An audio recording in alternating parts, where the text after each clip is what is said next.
Hey guys, तर कशा आहात तुम्ही सगळे? तर पुन्हा एका नवीन ब्लॉगमध्ये तुमचं यांचं सहर्ष स्वागत आणि सगळ्यांना शुभ सकाळ. सगळ्यात पहिले उठलो आणि गेलो क्लासवरून आलो आणि आपल्या रस्त्यात टायर पंक्चर झाला. 3 पंक्चर होते. आपल्या भैयाने 3 पंक्चर काढून दिले. सकाळी 180 रुपयाचा चुना लागलेला मला.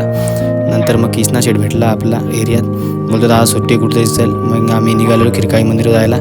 आलो मग खिरकाळी मंदिरावर गर्दी नव्हती आणि आजचा वार पण मंगळवार होता म्हणून काय गर्दी नव्हतीच जास्त.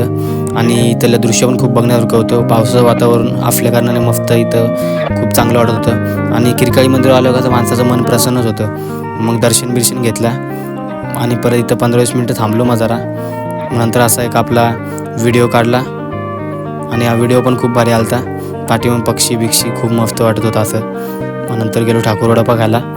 मग ठाकूरवडा आपल्या किसनानी मांडलेला समोसा पाव तो खाल्ला. आणि असा होता आजचा ब्लॉग आवडला असेल तर नक्की लाईक करा, शेअर करा आणि फॉलो करा आपल्या अकाउंटला.